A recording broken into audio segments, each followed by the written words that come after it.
Well, good morning, good evening, good afternoon, everybody. I'm Nathan Guerra, Zwift Community Live here with the Wahoo Ride Reel Series. I have Dave Toll next to me, coming out of Colorado virtually as usual. And we are here for Greatest London Flat, for 2 laps in race number 5.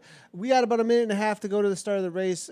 Dave, it's been a lot of fast and furious racing, but today I think is one for the sprinters. Let's take a quick look here at the current GC standings before we jump into the racing, Dave.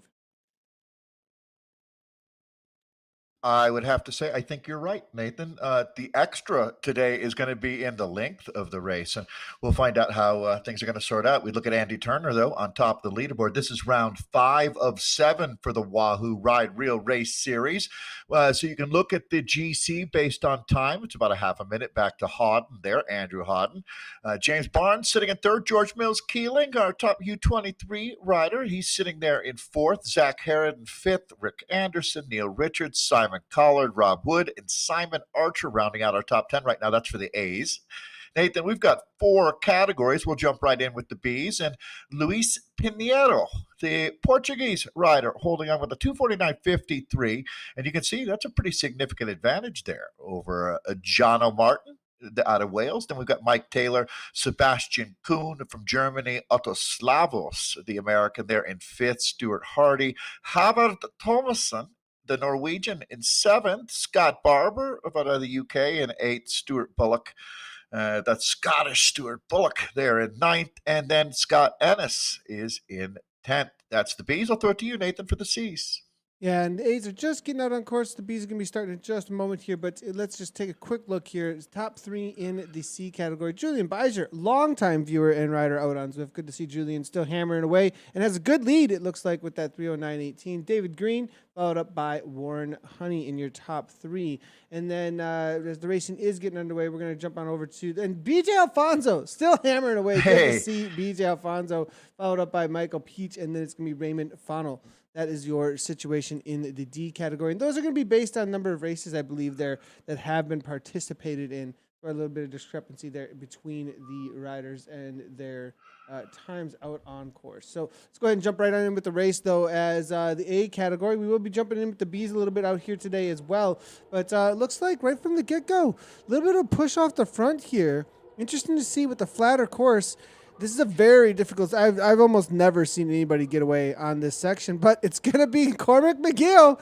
Gerald Cycling's giving it a go. 7.2 and doesn't want the flat course to really keep things calm, it looks like, coming from Cormac here today. Yeah, he's hoovering in that thick air in Seattle where he's been. Cormac has been a lot of fun. We've enjoyed watching him really embrace esports and racing out here on the Zwift platform. As you can see, that just going to stretch the legs a little bit. Nathan, 55K. It's going to be over an hour of racing, obviously, today. Pretty long duration. Usually we're done and dusted, I'd say, around 45 minutes with our 3R Wahoo Ride Reel Race Series. Well, what are your thoughts on that? It's a longer day, sprinter's day, but you're going to always have to make sure you watch out for those splits. Yeah, 2 laps on the Greatest London Flat. It does provide a few opportunities. Yeah, it isn't. And, it's going to be calm, I think, most of the race, but there are some very, very specific pinch points. I think you're looking at the escalator. Talk about one? Yeah, go ahead. I was just going to say, let's talk about it, Nathan. If you, in your style of racing, which, we talk about it being more or less a sprinter's day, the best sprinter left in the group, I like to say. But, I could see a well-timed attack, as you say, playing the game right, pushing the buttons at the right time up the escalator. Fits well, doesn't it? Actually, that would be an elevator, but a full-on sprint effort over the top of the escalator that is and taking designed. 4 guys with you. Exactly, a well-designed one, even just to get it whittled down on the first lap. That could be a thing too as well. There's also the Box Hill left turn that has a little bit of a climb there as well, so I'd be watching out for that. That is right before the escalator. So a couple of little parts right there where you do have little bumps in the road that could have an impact. We're not going to see those until about that 17.5K in or so. We're looking at right around that 17.5 to 22K mark, and then again at the 42 to the 47-ish K mark or so. Those two spots are going to give some opportunity. Now, there is the right-hand turn, though, on over into Trafalgar Square. They're going to be hitting that in just a moment here. And as they do hit that, I mean, right off the bat, we could see a split with so many riders here. When you have this many riders in a pack, looking at well over 100. If you're toward the back here, you're seeing Mike Schwartz, Unwin, and a few others. You know, they're strong riders, but anybody who's not at that top 5 watt per kilogram level or so, that A plus level, if they do put the pressure on early, you could see a split here early on. And we've seen that before where somebody's race is done and dusted before it's even started. Nathan, I couldn't agree more. I mean, the reality is these races are brutal, and we're starting 122. I mean, Nathan, if we were doing this race exactly a year ago, we would have been lucky to have 80. Right? I mean, it's so cool to see these kind of numbers. But what you're going to see, as Nathan said, is they punch tickets at the back of the group here. And that first sector where you're really going to see a few riders in the spot of bother is going to be coming up pretty quickly here. So we'll whittle this one down, Nathan. The final time up the escalator. So again, just to kind of recap for people joining us here, I was stunned to see the numbers of viewers that we've had. But for the 3 Wahoo series, this is round 5 of 7. Today we're racing on the greatest London flat.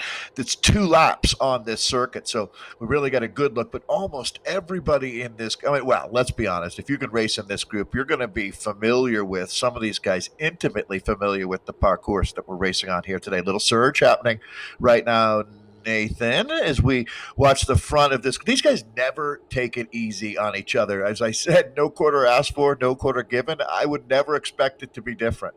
That's just the reality of the hardcore racing that we see out here on Zwift. Absolutely love it. I mean, if you want to raise your level, we've seen hey, how about our friend Lauren Stevens getting that call to the U.S. Olympic long team, along with so many of our Zwifting friends like Chloe Dygert company. I mean, it's been really cool to watch them keep their form, keep that razor edge, right, Nathan? Or maybe not even keep the razor edge, just keep an edge going through this long period with no in real life racing. It's going to be Wales here, the Cryogen rider, one of the really respected teams, Nathan. Little surge. Yeah, Wales here now, kicking off the front after the initial attack coming from a couple of the other teams. I did see it was going to be the dropouts that were being super aggressive up front. Always a team to be watching out for Good those attacks. Note. Yeah. And look how it is stretching out, though, here. As we said, the number of riders here, if they really do press the pace, if we do see a couple of teams, but they have to keep it up, though. They can't get lazy. And you do see the split happening here a little bit. Now we need to see a couple of riders be brave enough, the courage to kick off the front over and over and over again to keep the speed as high as possible so that it continues to snap at the back. I think it may calm down here in just a moment, unless there's a little bit of blood in the water. They might sense it here. We are seeing it push off the front again here, and maybe the racers, it always comes down. It's not always the course. The racers make the race at the end of the day. Absolutely. And if they really want to continue to just demolish themselves, they are free to do so. And it looks like we might have a day that might be a little bit more exciting than what we were planning here. I love that saying, Nathan. The braver I get, the luckier I seem to be. Right. Well, like what you're talking about right there is with racers demolishing this race. I've always thought it was so fascinating, whether it's in real life or on Zwift, how if you want to talk about positive or negative impact, it is so much easier to make sure that someone else doesn't win than it is to win a bike race yourself. Isn't that an interesting thing to think about, Nathan? Like, you can chase guys down and neutralize their attacks and really just mess up their game plan, be that fly in the ointment, if you will. But winning a bike race requires that not only you have to really crack the code, and sometimes there's a little bit of politics to it. Sometimes there's a little bit of luck to it. It's certainly not all brute strength. That's what makes the sport so beautiful. It is a Machiavellian chess match that we get to enjoy every time. And this course is going to serve up a dandy here today. We're only 6 kilometers in as we pick up the A field here. A's, B's, C's, and D's, these 3 different groups. And Nathan, this group's holding pretty strong right now, but I get the feeling there's going to be a bit of a surge happening. You can see this right in the middle of the group. There's a few riders right now just kind of gritting their teeth, holding that wheel in front of them. Yeah, there's going to be a quick turnaround right here in just a second. We do have a 180-degree turn, and Zwift has built in a little bit of physics here where you do lose the wheel for just a second. There's an opportunity that we may see for some of the riders toward the front end here, setting up for an attack off the front. We'll have to wait and see if they take advantage of this quick little 180. And to the front, we do see a couple of riders maybe pressing on. And it's going to be Doig here. Nope, not going to give too much, though. It looks like just 5.1. Copacetic at this point. But one rider, Tristan Mcglinchey, is in here. I'll be watching out for him out here today. He's a rider who can do it all. Sprint, take down any kind of climb, it seems like, out there. So watch out for Mcglinchey. The dropouts here, obviously going to be a team to be watching out for. I did see Team PTZ has shown up on the day as well, and they've got a lot of new in real life pros that have jumped into their team. You do see a lot of verified badges here. Kershaw is going to be one of those from the PTZ team. We do see your comments and chat coming on through over at YouTube as well as Facebook, Twitch, and Mixer. Go ahead and keep on commenting, and we will bring in any questions or comments. Let us know who your favorite rider is on the day. Let us know who you think is going to take out this win with 100 plus. Chat, help us out, because this is this is quite the field that's showing up here today. I just saw Corey Lockwood's name come across the screen there, Nathan, as he works on keeping his TSS low, as George Mills Keeling, as well as another rider that I'll be watching for late in the race here today. These are some of the guys that have already proven their mettle out here. And as Nathan talked about, breakaway is always possible. Whether it's likely or not, that's certainly worthy of discussion. But we're going to be watching for this team we call the dropouts, or not we, they are the dropouts. This team animates races, Nathan, and they also know when to time their attack. If you're going to come for the king, you don't want to miss, right? And when you take a look, that's what that team has been all about. We have Brian Hodges in the race today from Evoke, the American, along with Christopher Mcglinchey, who's out of Northern Ireland with the Vetus Pro team, which is a comparable team. If you're racing in America, that's pro continental level. It's pro continental level anywhere in the world. Here's a rider who sits up in our top 10 ranked riders. Harry Mustard, a guy to watch, Nathan. I'd say this is a shooting star right now, the cryogen rider. He'll get some eyeballs on him here rolling off the front. Anybody want to roll with Harry? Yeah, I think this is definitely something that the rest of the teams are going to be watching out for. This is a move they do not want to let go. Now, you do see it looks like Alhamdi here now going across as well. So and it's a Z Power, though. We'll have to wait and see. Perhaps once in a while, if Z Power can get involved, and they may just allow that to go. A lot of times, the best situation is if it is just allowed to get off the front. We'll have to wait and see if he continues to interact there. My worst nightmare, Nathan, these Z Power guys. They sneak up on me. So you want to speak to that a little bit? We had a situation a couple of races ago, and it was like Dave was really excited about a guy off the front, and then it was like, oh, okay. Well, and we've all acknowledged, right, that I've only been doing this for a couple of months as far as esports, and there are some intricacies here that I still am learning about, and Nathan is much, much more savvy to this. So, Nathan, I'm going to just have to throw it back to you, because look at this. We've got a few guys in trouble right now trying to keep their head above water. I don't want to joke around when we've got guys struggling like this. Look at this split. There's a double split happening at the back of the group. Yeah, I can see it. It looks like that push there from the cryogen rider, and this is the danger. It may be a flat course, but here's the thing: this split did not carry enough riders along with. I mean, the split in the back here, it has obviously some riders that just don't have the power to bring it back. They're not working together very well, and bam, the speed just goes way down. Compared to what you're going to have at the front here, where it's just like continual 4 to 5. There's always a match to be burned when you have this many riders. They push on a little bit at the front. Even if they're just trying to find a good position, that can be a 5 watt per kilogram press at the front that can be done over and over again every other second. Whereas you got 10 riders off the back, they've already given their 6, 7, 8 watts per kilogram. Boom, done, race over. Looks like a few of them just barely getting on, but 1 or 2 not able to hold on here, and the race is over on the Greatest London Flat. That's a long day in the saddle. Nathan, you are in Wisconsin. I'm sure you have a ton of respect for hardworking farmers. correct? I'm not putting words in your mouth, am I? Of course, cheese and beer. Yep. So That's what happens here. right, no, totally. So I just saw Ryan Kisnowski's racing. He's a full-on farmer out of New Zealand. Talk about a guy who knows how to do hard work. His sister Jo is a multi-time Olympian. I love the fact that he's getting his chance to race on Zwift with us. I'm wondering, I guess it's for us in North America right now, it's tomorrow morning, I believe, in New Zealand. But Ryan, you keep it. Oh, there you go. Thanks, Nathan. Kisnowski is a super guy. And again, I have so much respect for the people that grow the food that we get to eat, and that's Ryan. So good job, Mr. Kisnowski. Look at the group right now. A little bit of surge going on the front. So as Nathan said about 10 minutes ago, racers make the race. You can, look at all the way from a BMX race that's 45 seconds long to some of these ultra endurance events like RAM, where the solo riders are taking 7 days riding pretty much nonstop. In every case, it's the racers that determine what's going to happen out there. We've had a lot of fun with that. Remember that time Mark Cavendish showed up and just would throw down these massive, minute and a half, 2 minute long efforts and then sit up and do it over and over again until finally he just broke everyone's will. That's not the way you do it, but it just shows you there's a lot of different ways to race your bike out here. They're going to cover and kill this move as we take a look at Gleason here, one of our host club riders, Ride 3R. Ride Real Race is an awesome club. Thank you to Wahoo again. Nathan, you got to stay on your toes out here today. Positioning is always critical, but you look at it, you're going to burn a lot of extra calories if you get caught on the wrong side of a split out here because they don't back off.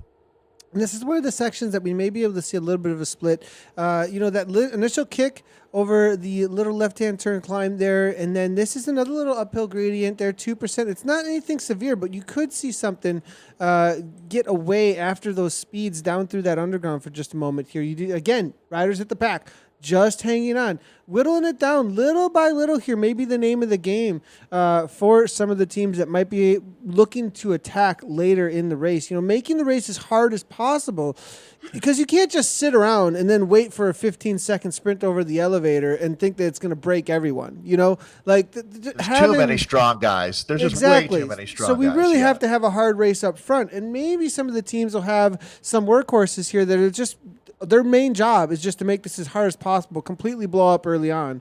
And if they get away, they get away. That's great. If they don't, well, at least they softened up everybody's legs, and that elevator or the turnover at Box Hill, those are options then. I don't think they're options unless this race is hard.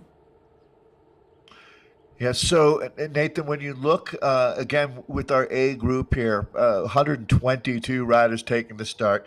If you had to guess how many are going to be involved, Nathan, in the sprint, assuming a breakaway, we'll throw that variable out the window. Let's just say it is a group that goes to the line. 50 guys make it today? There's so much depth. That's kind of the point I'm trying to make. As you were saying about thinking that you can break this group to bits with a 30-second effort, it's just not going to happen. There's so many guys that can just lock it down and hang at that level. So how many guys do make it in the final group? What you'd call, I guess, the ultimate selection out here today. Yeah, I would have to say, 50 or so. 50 or so. Yeah. There are some riders that are definitely suffering in here already here, as you could tell. With those splits early on, and also there is motivation. The way that that has to do with the way that this series is set up, is that looking at the overalls right now at this point, there's going to be motivation. Again, if we take a look at the GC standings, Andy Turner, he is in here. Andrew Hawden, he's got to bring back some time. We're looking at 30 seconds. Looking at 30 seconds. James Barnes, as well as George Mills Keeling, Zach Harrod is in this group. They're all looking for every second they can possibly get, and so you're not going to do that today. You're not going to get 30 seconds back today, Nathan. I think we'd agree on that. But what you can, as the saying goes, how do you eat an elephant? One bite at a time. So you've got 3 races, really. Today is the 5th of 7. So you got 3 more chances. I would set a goal. If you can try to somehow get 10 seconds today, at least you're starting on that battle towards GC. But it's going to be tough. It really is. This is not an ideal day to take back time with the GC raid. Yeah, it's going to be a tough day for that. Now, if the speeds are very, very high, if they can catch somebody up, but it's going to be a Give me a tough ask. A lot of these riders, tricky, exactly. Because the top 5 there, top 6 there, they're all really experienced, all the way down. With Andy Turner, Hodden, James Barnes, George, Zach, Rick Anderson, and Neil Richards. That's kind of the people who are still within striking distance of that top spot. And the reality is they're all very experienced racers. They're going to have their sights locked on Turner and Hodden out here today. So be watching them for sure to see what they're up to. They're going to be looking to just hold on to their lead. I think that you're going to really see from Keeling, Herod, Anderson, Richards, those guys, and I think 3R being in that 7th place out there, they're going to be maybe a little active. They got the bodies to do it. We'll see if they get on. If they really get on the horse and know it today. The other thing that's interesting, Nathan, to think about, so you've got the guys who are looking at that GC, top 10, top 5, podium, that kind of thing. But then you have the wild cards that are coming here just to race. Maybe they're not in that the GC overall conversation. They just want to win a bike race out here today, right? So that dynamic, it's almost like the guys hunting for stages versus the guys riding for GC and having that mixed together in a group that's going to the line in a Tour de France stage. Follow what I'm saying? Is that 100%. that really does change things when you talk about the GC, just because there's going to be so many guys that want to chase things back here. If any riders do get a little bit of separation, they're going to get a very short leash out here. Nathan, you do this. I have so much respect for the fact that not only can you do the broadcast, but you can actually race with these guys. And I think it's fair to say, I guess you have to just take a step back from your position and realize right now, if you are just stepping up and watching this, you don't ride on Zwift, which I highly recommend you do. It's changed my life in such a positive way. But if you haven't, Nathan, this looks way, way easier than it is. That rider having a dropout right there, that is probably a internet issue more than anything, would be my guess. But Nathan, you know what I'm saying? This actually looks like a relatively chill ride right now. It's anything but look at the watts. If you want to get back on, look at what has to take place here. Conte from Team ZF needing to get back on, and this is the kind of speed they're actually doing. Right? Yeah. This is what they're actually doing. He did it. That is outstanding. So, boy, he's going to just insert himself right up into. He's going to come up over the top and attack. Well, that's the speed. Well, he came out with a ton of. Well, he came out with a ton of speed. So this has to do with the in-game physics, and so as well as your depth perception. So he could have backed off. He could have backed off a little bit earlier with the type of speed he took in. But at the same time, with that kind of a situation, with how fast the pack travels, he had to put out 800 watts there for a solid 15 seconds at least, and maybe more, to just get up to speed and then hold for a little while to get back on terms. Yeah, he rolled right to the front. He maybe could have saved 5 seconds there, but it's risky. Why risk it? Get back in there, because his race could have been over so quickly. Yeah, he did. He was going to just drive that dagger home. He kind of turned on the blowtorch and just ran the tank down. And I totally get it. So sometimes you just got to get yourself back in that group and make that huge effort. You just go. I think that's called going ballistic, right? Andy Walker's coming in here with a quick little question. How far to Box Hill? Yeah, so we're on our way over there. Go ahead. I was just going to say, recommending for folks who are new watching, ZwiftPower.com is a great reference. We use it all the time. But throwing it back to you, Nathan.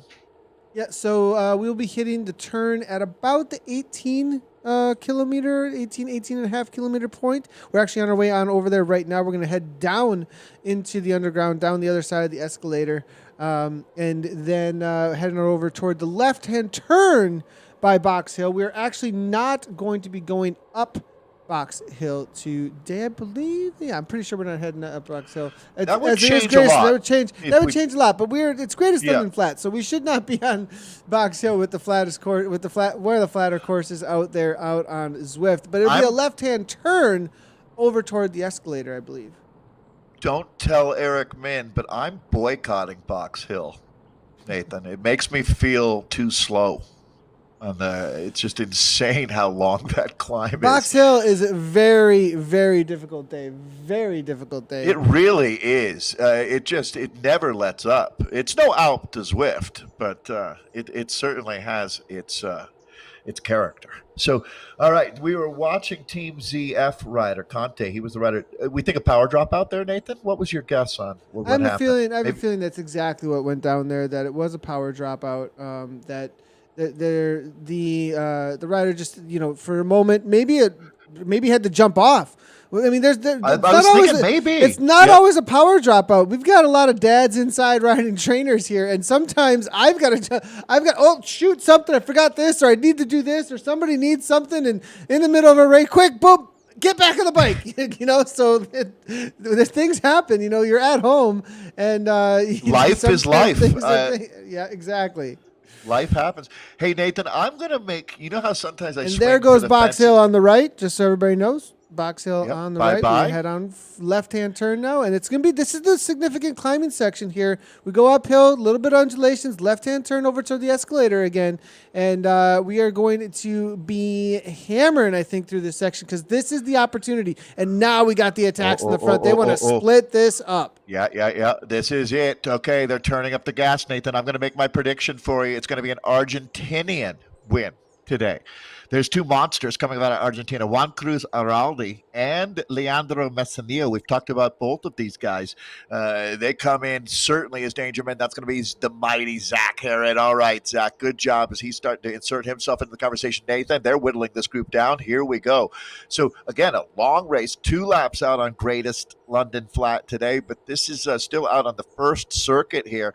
They're hitting relatively hard. Look at these numbers, Nathan. Seeing something approaching, and there you go, just popping red right now. So we're right on that threshold. We're leaving the red zone. We're going to go into the purple zone now, boys. As Wouter Zwart, love this guy. Wouter, another name that we've become quite familiar with. Nathan, they are hitting hard on the front right now. Boys coming up and over the top. Body blow after body blow being thrown right now. The race is being made here. You're not going to win the race in the next 5 minutes, but you could lose it. Yeah, look at the split behind here, and this is going to be a tough day for anybody trying to get back on terms because the reality is they're going to continue onto this 4% gradient now. They're really pressing at the front. They're 6-7 watts per kilogram for just a moment. They're going to have that, and then they're going to have a quick downhill with those who have made the group. They're going to have a lot of benefit, and then right on into the escalator. And with that split happening, heart rate's already high.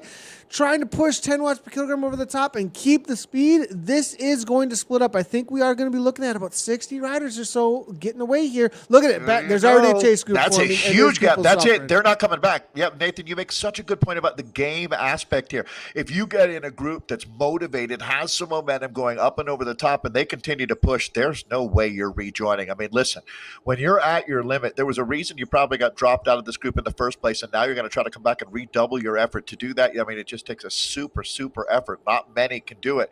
All right, we're picking up Christopher Mcglinchey here, the rider out of Northern Ireland on the Vitas team. Always a man to watch. Nathan, you really can't underline that name if you want to look at your list of favorites here, because he is certainly in that top 3 most dangerous riders on Zwift right now. He's had some big wins already this year, and it looks like he came to London to lick his plate clean out here tonight. Nathan, they maybe not backing off right now, but they have made what I'm going to call the first of maybe another selection happening out here, but this was the ultimate selection up to this point. Yeah, you can see it's really split up quite a bit here. And I'm going to try and take a look and see how many have actually made it. Nathan? Is that what we're seeing is 43? Right? I think if that's true, I mean, we were guessing 50, but we're still not to the guessing point because I was talking about the second time up the escalator. Yeah, I'm looking at right now where I'm looking at, according to Zwift Power at this point, I think we have about 60 or so that have made it with an 8-second gap last check. Already lost, it looks like 100 meters with Bob McGlew, Daniel Hellam, George Saunders, all off the back there. It's a little chase group. Kevin Hodges is in there as well. Daniel Hellam. It looks like the main hitters, though, have made it. I'm not seeing any big names that are off the back at this point. Matt Wheeler from Dropouts did not make it, which that's a name that's interesting to see back there. Maybe just showing up in support of the team out there today and waiting for USA Cycling tomorrow. But interesting to see that Wheeler unable to make the split. Looking through, though, all the big hitters still involved here. Team ZF, we're seeing the dropouts. We're seeing 3R still there. Evoke with Brian Hodges. You know, Brian Hodges, watch out. He's in the race out here today, just needs to hang on and come into the line. I'd be watching out for Hodges. He is one of the best sprinters we've ever seen out on Zwift. Well, and he's getting a lot of shout outs on the internet right now as well, including from a man you'd think Adam Zimmerman would have a pretty good perspective on this, Nathan. That's for sure. I've always been impressed with the American champion Zimmerman, now living in Colorado. Is taking a look at the front of the bike race now. There's going to be another dimming of the power grid here in London. As this is going to be Wales Cryogen rider is going to put some pressure here on this group. Okay, if you've made it to this point now, 23K in, you're just about to that halfway point of the race. So we're going to complete lap number 1. That bell will be ringing, send them out on the last ronde. 2 big laps here at the greatest London circuit. But Nathan, I'm going to throw it back to you just with an emphasis that clearly, if Hodges is in a group that's sprinting for the win, that man does not miss. I mean, he's the Ted Williams, right? Batting 400. That's as high as you can possibly imagine for a win ratio out here. As we look at this group now, let's start taking some inventory. Hodges is, well, that was Brian Hodges that we just saw there. It's going to be interesting, Nathan. Let's look around in this group. They'll poke around a little bit, see who's in the shop.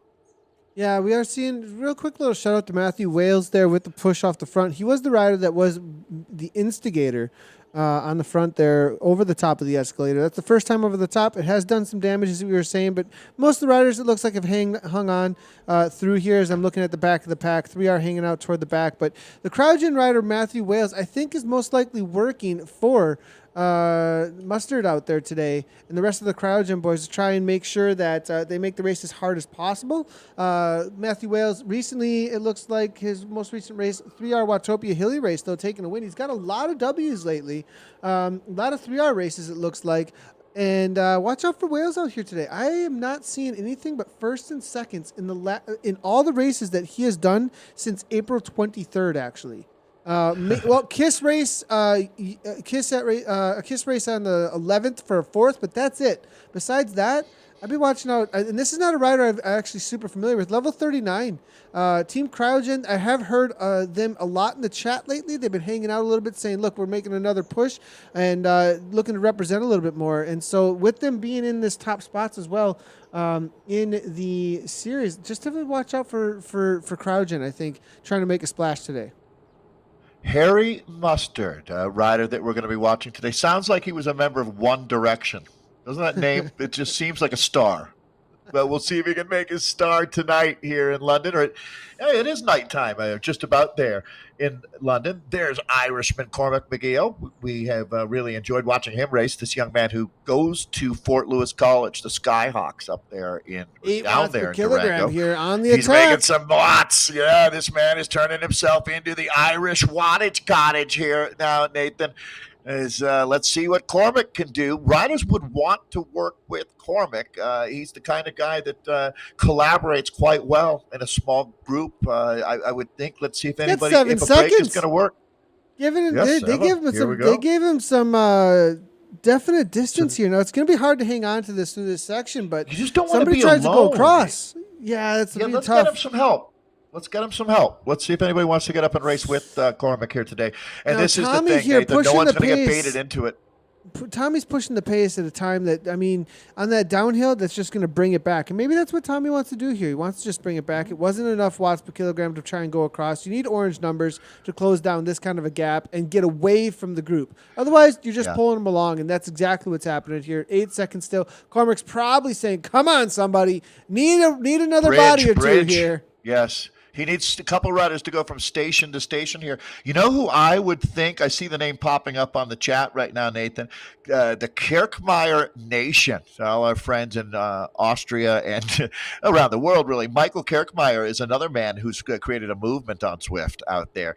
I think he's going to be patient. I'm going to guess that he's probably marking Brian Hodges, Christopher Mcglinchey, Araldi, Messanillo. These are some of the big names sitting up here in the front. This is a stacked field that we're racing with here today. Again, to bring everyone up to speed, we are just about at, well, let's just say we're at the midway point of this. What's a long 55K of racing out here on the Greatest London Flat. Not a tremendous amount of climbing. It's not particularly severe, but there's enough. An artist has got enough of a palette to work with here.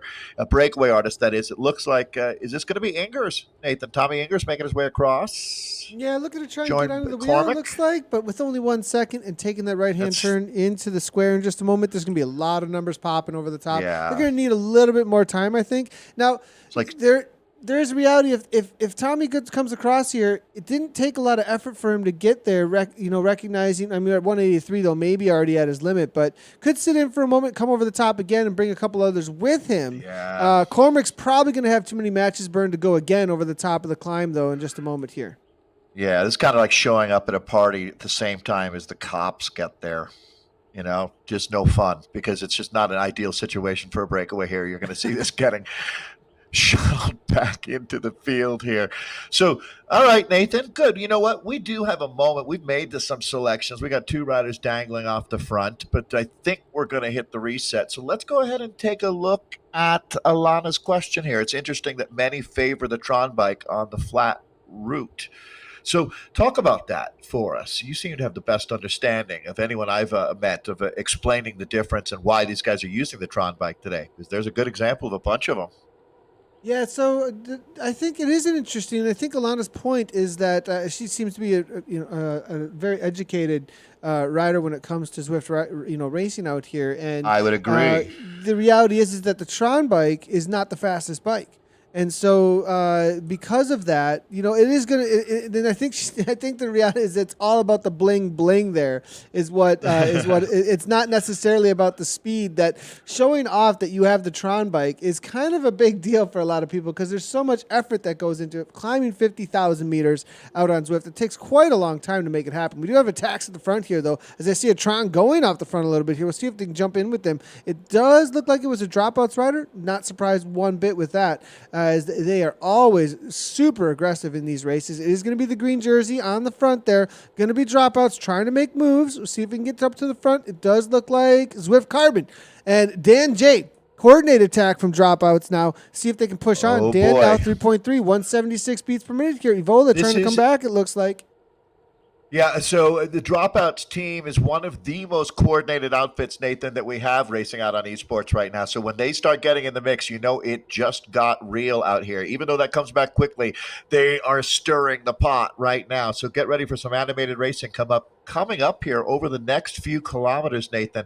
As we mentioned, they go, oh boy. All right. Okay. They've taken the Black & Decker out now. They're putting the screws to them on the front of this group, Nathan. A few riders in trouble here in the back. Sometimes, it could be, that's what positioning is all about, right? Sometimes it's not you letting go of the wheel in front of you. It's the guy 10 riders up who does. And that could be a major problem. It looks like we got a real fight going on right now. This is going to be Harner. He's going to scrape the bottom of the barrel trying to get back up into the group. Is this an attack off the front, Nathan? No, Conti's off the back I'm here. sorry. Conti's there off we the back. go. Yeah. And then it's going to be Harner here trying to get back on Remember, turn. he made Bard here from Conti 3R now. Conti made that huge effort, Nathan, rejoining earlier. There's a price to pay when you make a big withdrawal at the pain bank. Sometimes they come asking for their money a little quicker than you'd like.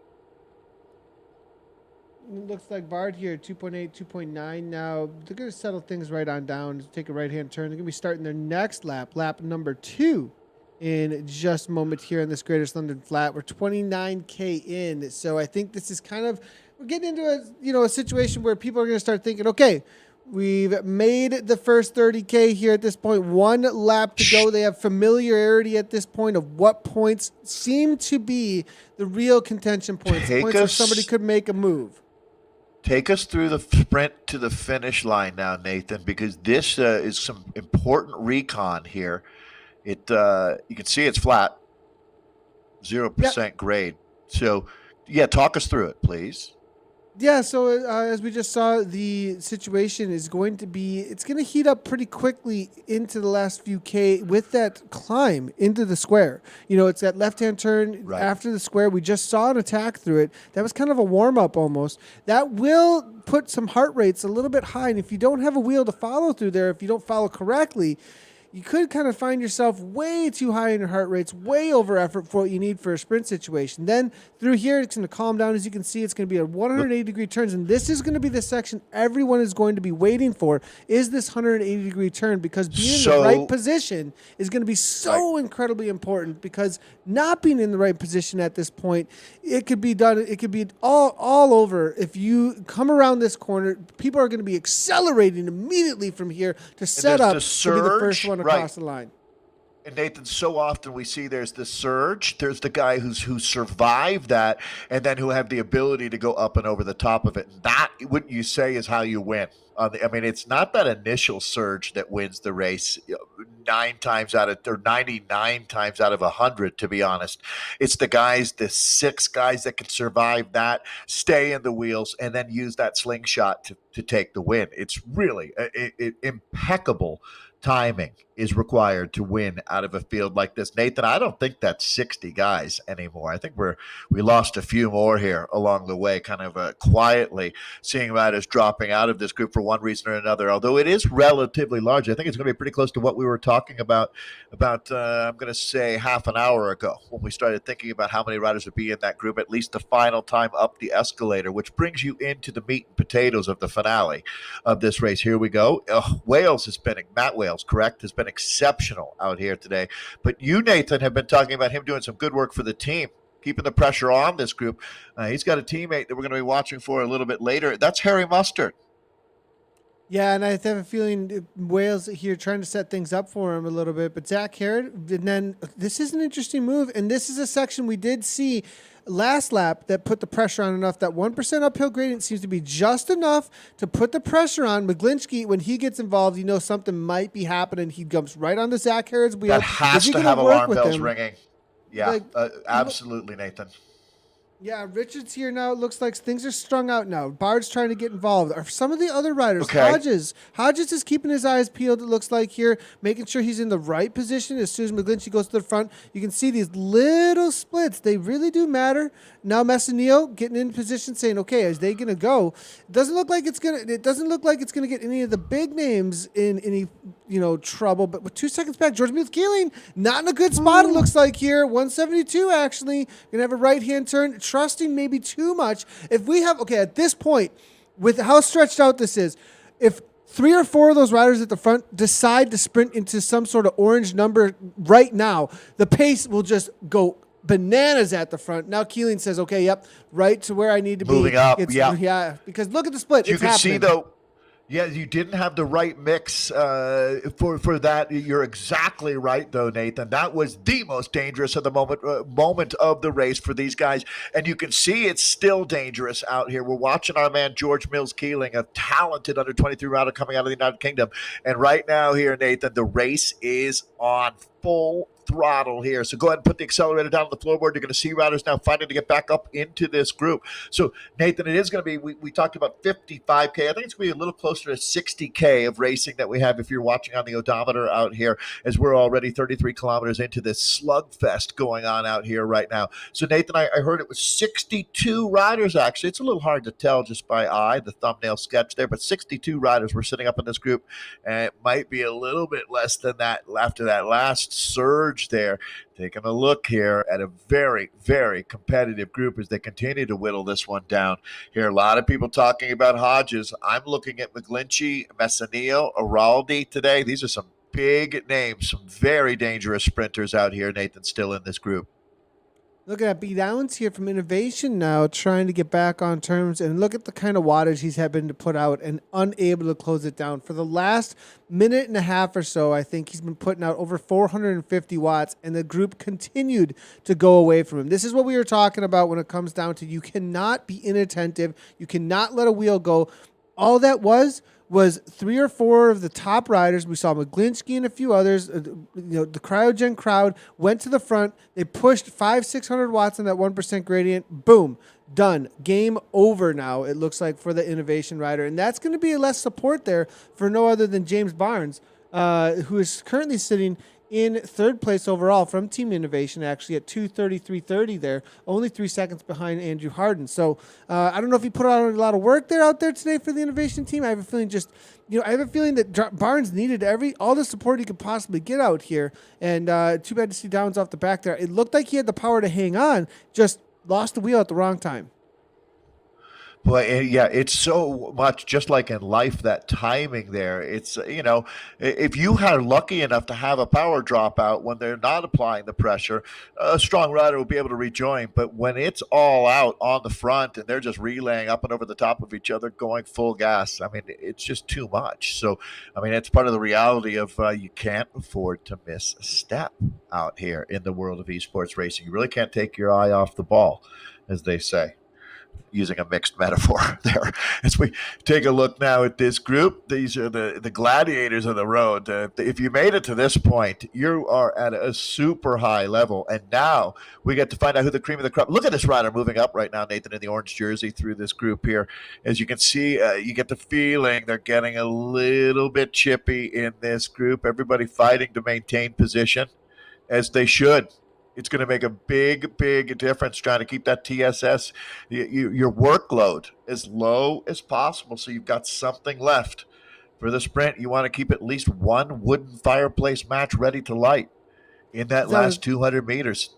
As they were taking that little bit of a climb over toward the underground here, left-hand turn, another spot where we have seen a break happen here or there. But I did notice that as soon as I clicked on Barnes, everyone around him was someone who is either in the top 10 or someone that we would think would be on the win on the day. They were all like, okay, it's getting real now at this point. You do not want to be out of position. It's all about lounge, positioning. Right? It's like making exactly like they know who to follow, when, where, and how, and they can tell, okay, at this point, people are getting anxious, and they're going to want to start attacking. You do not want to be outside of that top 15 or so with the kind of course that this is, because attacks could get away at this point. It doesn't seem like it's been the easy sprinters race that we were expecting. A lot of riders here, as you would say, a lot of tickets punches, you would say, and it's really interesting how hard this race has actually been on a flatter course. Yeah, I mean, shout out to the racers, for that. I mean, they've made an amazing race. Nathan. I couldn't agree more. I mean, it really does speak to how competitive it is out here. And, much like when you talk about a sprinter in the World Tour, well, in order to sprint, you've got to make it in the first group to the finish line. And, I mean, you can see here that we've got, 60 guys who will have a chance of being a part of that conversation now. So it's really interesting because the sprinters have to go through an epic journey to get to the point where they sprint. I've always found that to be so impressive. As Nathan noted, though, all the usual suspects, it looks like, are still here. And what's even interesting is some of those out of the woodwork guys that we watch for, Nathan, the guys that are going to be attacking out of this group and making that last 5K into, the grand finale today is going to be one to remember. I have a good feeling about how entertaining this is going to be. So go ahead and buckle up, folks. We're just past halfway in. We still have a lot of racing remaining. It's a long day on the greatest London loop. Yeah, and then we do see these continual attacks off the front here from the Belgian rider, Vola. Good to see him really hammering away. I do not believe he's got teammates with him out there today. Interesting, just a moment ago, I've never actually seen that before. This event only shows riders in the event. And then all of a sudden, everyone else who was out on London showed up. And I was like, that dude with his training plan in front of him. Yeah, it was like, who are you? Who are you? I wonder if the riders saw that too, because all of a sudden, because for those of you who don't know what I'm talking about there, as far as how Zwift works, when you enter an event that calls all of the riders that are in the world, like, this event might be seen by all the other riders in the world, but when you're in the event, you don't see all the other riders. You can't interact with them. There isn't any, but there are plenty of people out on London riding right now in Zwift that they're just not seen. They're not interacted with in any way. And for a moment there, everyone just kind of showed up. We entered another dimension. It would be like for a moment. If all of a sudden you saw me riding by going the other direction, waving, like, what is going on? Tommy Ing says, "Called in my boys." That is a great comment, Tommy. Called in my boys. He called in the team, which is everybody else on London. Appreciate you, Tommy, typing away while hammering away. That's one of the funnier things I've seen in my time commentating on Zwift. What a fun day. But it's a community, Nathan. It's been an absolute blast. And I don't know that you can say it's a blast for these guys right now. I agree. Some sneaky hills on this course. It is no gimme. That's for sure to make it to the sprint today. But I don't think we ever said it was, to tell you the truth. We recognized early on that this was going to be a challenging day to make it to what we do still anticipate to be a sprint, to be honest, just out of a reduced group. But thank you, Simon. Appreciate it. Looking on through some of the comments coming on through, it looks like William Rick Hansen here says he likes the kit with the light blue, orange, white, and black shorts. I believe that's going to be the PTZ, perhaps light blue, orange, white, and black. Or is that Saris? Saris at the Pros Closet, right? Saris aren't out on course here today. They're showing up tomorrow. No, I think not. they're focusing. Right. They're focusing a lot on tomorrow. They believe they also have an invitation to this weekend's Joe Martin, so they may be focusing in on that as well. So good to see. All the comments coming on through out here today. I wonder if the Vetus boys, can we get the Vetus guys and Mcglinchey into Joe Martin? That's something to look forward to. It's a race much like Gila and Redlands. It's a race that takes place every year, and unfortunately, because of COVID-19, they didn't have a chance to run a 2020 edition. So for our man Bruce Dunn and the staff there, we're really excited to do that this weekend. Men and women, it's going to be awesome. Great, I want to race you, Adam. You guys are close enough to each other that you could meet up. For sure. But I can't lie about my weight in real life. Loving it here. One of the best moments in my life, Nathan, was when I got honest with Zwift and told them how much I really weigh, because then you feel so much better about your rides when you're done, because all of that data is accurate instead of fantasy data. Right. So I honestly think that, when you're a bigger guy and you get into Zwifting, it is humbling. I was joking about Box Hill, right? I do ride it. I don't mind. But you go so slow when you're a big dude and you're not making that many watts. I mean, it's just that's the way it is. That's real life. But for sure, as you start to get fit, you start to really feel it. I mean, the best thing with Zwift is when you hit that 2 months mark, right? Well, that was a long time ago for you, Nathan. But for those of us, you got to remember, not everybody is you. And so for a lot of folks, when you really finally get over that hump and you start to feel good, and you get that feeling of when you've done an hour, you think, you know what, I can do an hour 15, I can do an hour and a half today. Nathan, that is awesome. And for a lot of us, that's what it's all about. These are the dudes that motivate us. And people like Adam. I've been a big Adam Zimmerman fan. I met him in New York at the Esports launch a little over a year ago. And I thought he was a great guy. It's so cool when you connect to the actual riders. Looking through some of the comments here, and thanks a lot, Adam, for bringing those in. And I've obviously been at a lot of the in real life esports races and events, but we saw a comment coming on through. Shout out to everybody that's in the chat. Auntie Walker was saying that he feels the pain of these guys racing earlier today, going for the win and blew up in the first 10 minutes. Not an unfamiliar Zwift story, that's for sure. Fritz, good to see Fritz Hartman. He says, I still remember the good old bad days, but before we could ghost out the riders, not in the race. Sticking your competition behind the slow wheel in traffic was a key tactic. And I remember those days as well. But now when we got the races on, we'll come back to the comments in a little bit, everybody, because this is a moment, it looks like here. Zach Herod trying to get some time. This is an interesting course to do this on. But, okay, I know it's a flat course. Zwift maybe not going to be a situation where you necessarily want to take too many risks on these flatter courses, because the way the pack dynamics works, the way the physics works. But sometimes somebody rolls off the front and nobody's interested. You could get a situation like that. We are coming, though, into the final few kilometers, and you also get situations where someone's interested, but they know the sprint is coming. They know harder efforts are coming, and nobody wants to chase because they want to reserve. They're taking risks. They're rolling the dice, and something like this may work here in a moment or two. Yeah, that was close. It really was. Santillanes, the Mexican rider there, and Anderson worked together to neutralize it. But Nathan, it's that tipping point as we are now as we get into the final, let's say 18 kilometers of this race, these guys are really, really attentive. No question about that. Zach Aaron, though, looking strong. You know what else was nice about that little move is he built up a little bit of a buffer right there to head into, the next melee out These here. comments are too good, Dave. These comments are too good. Does Tall live in the Wattage Cottage? They all want to see you coming from the Wattage Cottage. All right, guys, real quickly, though, Dave will be doing commentary. I haven't scheduled the stream yet. Wednesday night, 6:15, it's going to be scheduled. Sorry, 7:15. 7:40 start time, Central Time for me. I'm going to be racing with Dave, DSing and commentating on the USA Cycling Series. A new format. We're going to have live DS/live commentary. Instead of Dave in the Wattage Cottage, Nathan's going to have to produce the Wattage Cottage in the USA Cycling Series tomorrow night. So it's going to be exciting. We're trying a new format. Rather than just two-up commentator, we're going to do something a little bit more with racer perspective alongside commentator. We'll see how that goes.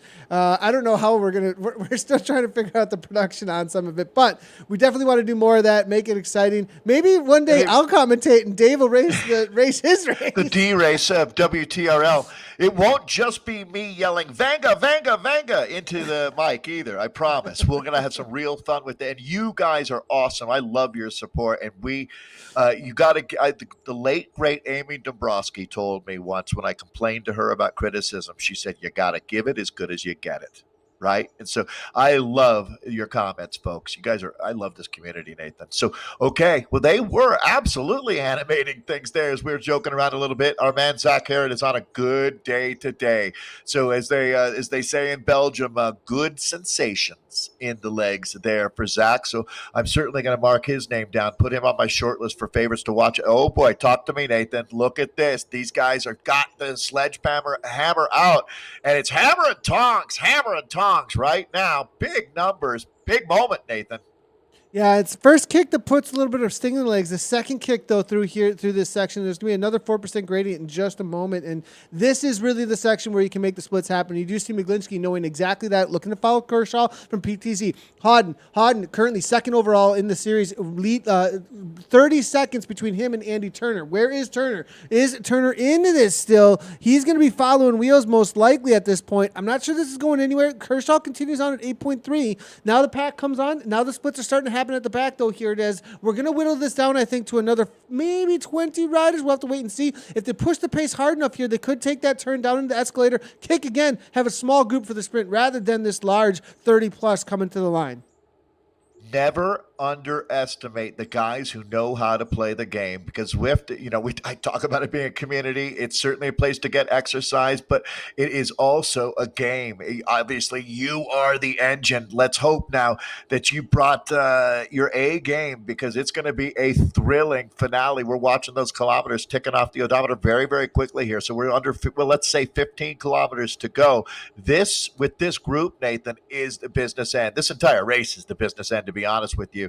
It's going to be well over an hour. So the guys that have a little bit more of the endurance is going to pay off here, as the ability to make 1,000 watts after an hour. That puts you into the top 1% of the top 1% of the top 1% of athletes on planet Earth today. That is one elite group.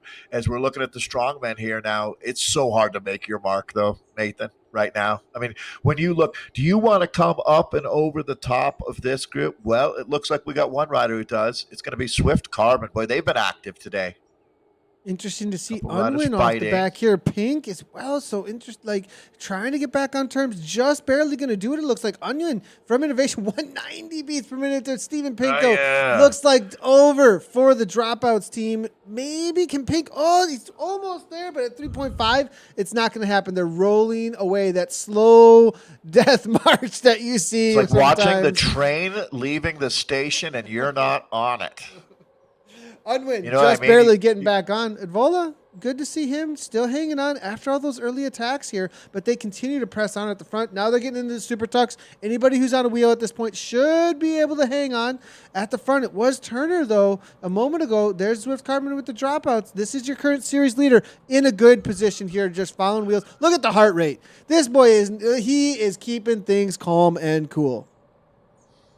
Yeah, I mean, it's interesting when you look at the metrics that, what's the RPM, how quickly are they turning the pedals over? Some riders can make amazing numbers of watts with not all that many pedal strokes. It's obviously a style and technique thing that you see.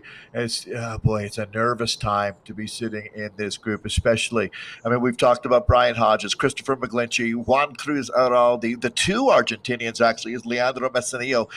I don't know, Nathan. It's been a while since between drinks of water for the Argentinian Messinillo. He's one of the top-ranked riders in esports. I have a feeling these guys are going to have their day today.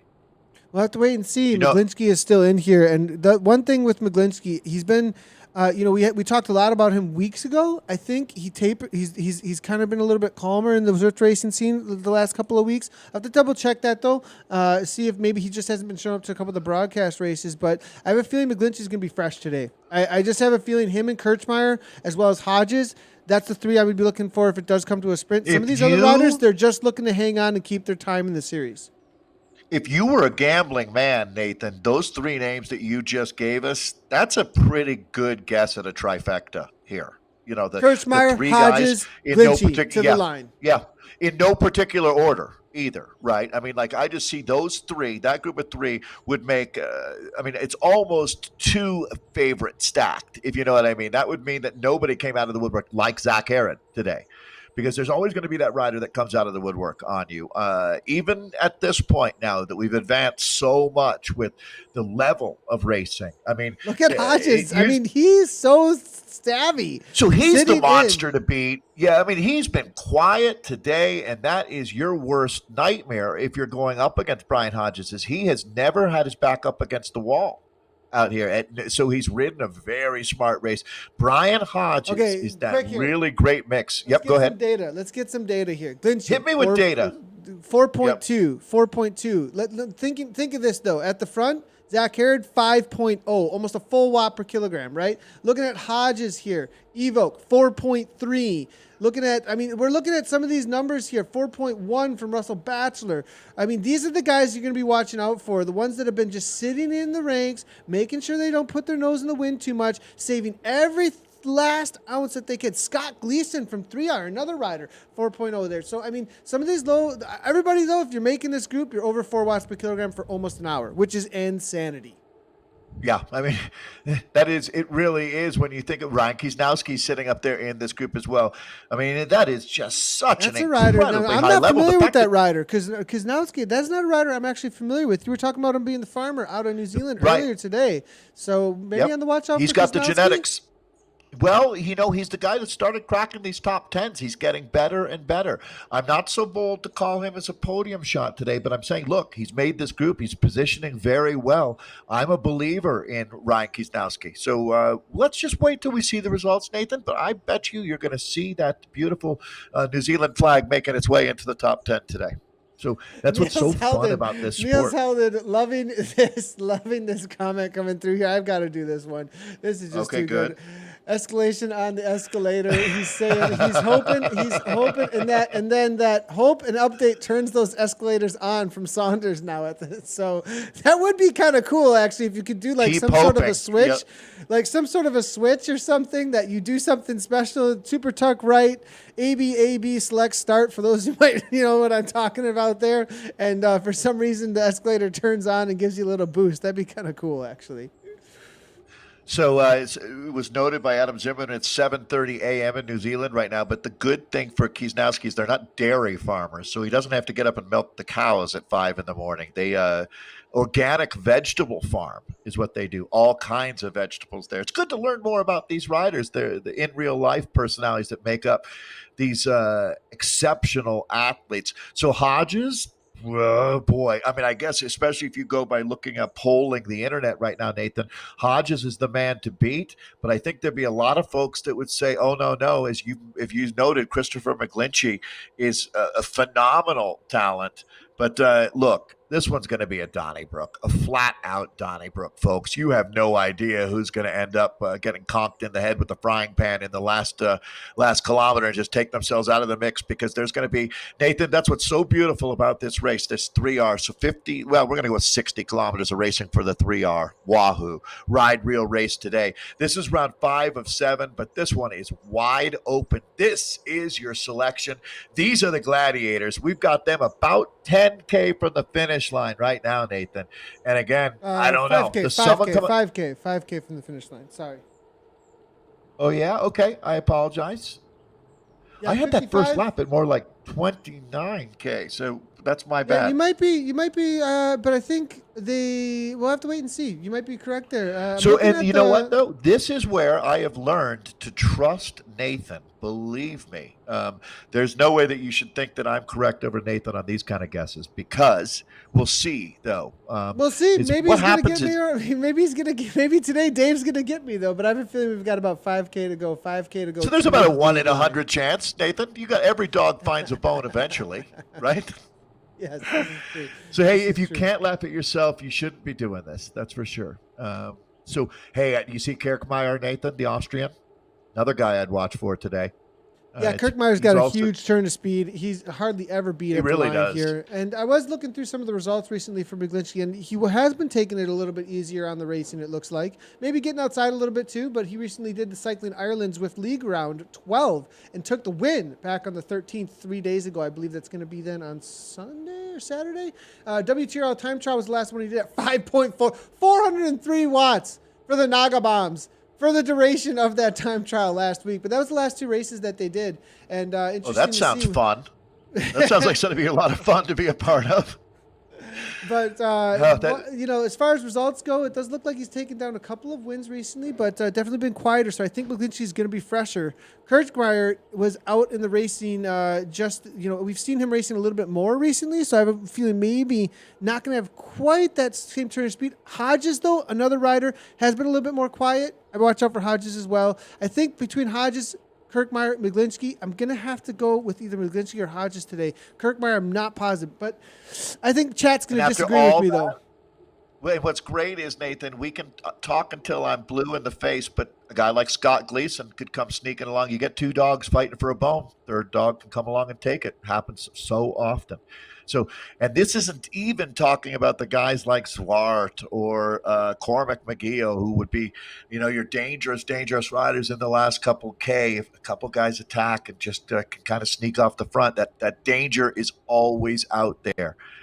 Okay. Here we go. This is my favorite moment of the day. So, Nathan, looking forward to Thursday's WTRL, as well as you were talking about the Naga Bombs, that Irish team that Mcglinchey's a part of. Some days we'll get 4,000 racers showing up on 10 different zones on Thursdays. I just wanted to throw a plug out there. If you're looking for a great way to spend yourself and do some team bonding, get fitter, you've got to try out the World Tactical Racing League. You can find more information easily online. Yeah, and WTRL, amazing. We've got like 400 plus teams. Isn't it the best? 4,000, 600 plus teams, I think, at this point between 9 zones. So definitely check that out. We're going to start seeing some attacks here, I think, for those that do not want to come to the line with a large group. I don't think it's going to be going much of anywhere unless the teams sleep a little bit here. Really, really, really good luck. I mean, PTZ, they'll chase anything down. 3R is going to be chasing anything down. Dropouts are going to be chasing anything down. You can see the green jerseys there with the dropouts, making their way to the front. PTZ making their way to the front is now. Now it's going to be all about positioning. Evoke, they've got one rider, I believe. Is it just one rider from Evoke? So it's just going to be Hodges solo following the right wheels today. Yeah, just too many strong riders and too many teams that want a sprint. You can't even call this a field sprint. This is a selection sprint that we're looking at here. That was my mistake, actually. Wally's out here as well, so he'll have some support. Okay, Evoke will have some support here with Wally. which will make a big difference here. I mean, if Brian Hodges finds himself in trouble, he does have a chess piece to use to correct that situation. So, boy, you want to keep that one in your back pocket, though, don't you? Like the Lone Ranger's silver bullet. You don't want to use it unless you really, really need to. And that's going to come down to it for the so many riders here is just figuring out. Nathan, you made a great point going back about 10 Ks ago when you took a look. I can't remember I think it was actually Brian Hodges that you were zeroing in on. And you looked around him, and it was just a who's who of riders in this race. Well, you really do. If you want to judge where you're at right now, take some inventory of the riders around you. I mean, if you've got Brian Hodges sitting right next to you, you're probably in the best place you can be, at least for that moment. Yeah, 100%, 100%. And that's going to be a wheel to be right around. Following, though, going to be very, very difficult. Good luck. Some people starting to make their way to the front here. We've got 1K to go. 1K to go, everybody. Going to be a quick little turnaround here in this Wahoo 3R ride reel today. And going to be a punch around this corner. It's going to be all about a setup here. I've come around this corner in the wrong spot and found my race already over. So really going to be about positioning into this final corner because I have a feeling as soon as they come out of this corner, they are going to be ramping things up as it's going to be Mustard here making the way to the front here now, and Richards here 3R now 5.0 watts per kilogram. 3R looking to set up Gleason, I think. Boy, if there was ever a calm before the storm, this is it. It's going to become frenetic in London here. Nathan, if you had to guess, how many K to the finish from here? Oh, it's half a K for sure. Yep, We're Wales there. here now to the front. Yep, Wales to the front now. Really 7.8 watts per kilogram. You succeed. 10 watts per kilogram here now. There is that kick we were talking about. Around the corner. Now it's going to be Crowgen lighting things up. Mustard right on the wheel of his teammate now. Hugo going over the front now, trying to lead things out. This is not necessarily the winning move, but this big surge. Nathan, what do you think? Is this one going to be enough? Oh, no, Hugo's going to get caught at the line. Mcglinchey, Kirk Myers, they're all being patient here. We don't even see the banner yet. It's going to be a left-hand turn, and then the banner's going to be right in front of them with about 300 to go. Zach Harrod now leading things out. Going to be right on the front. That's not the place that you want to be, though. Santa Lanes. Now they're calming down, waiting for that second kit. Walter Schwartz going now. It looks like it's going to be Thomas. Crimson here, 10 watts per kilogram, leading the whole pack out. Here comes Wally. That's going to be for Brian Hodges. Wally leading out his man, it looks like here. P. Wally from Evoke. Here comes Kershaw, PTZ, who's going to take it at the line? Venus Pro Cycling, Kirchmeyer, 15 watts per kilogram. Where is Venus? Will Mcglinchey make it happen? Hodges is going. Hodges is going to do it. It looks like Mcglinchey, Hodges, what a kick from both of them. Who is in there as well? One other rider, Raldi from Team ZF was there as well. What a kick, though. Did you see Brian Hodges come on like a freight train out of the bullet? Woo! Holy cow, Nathan! The patience was amazing. What an that was racing. That was Zwift racing at its best by far. That was amazing timing there coming from Hodges. That was so fun.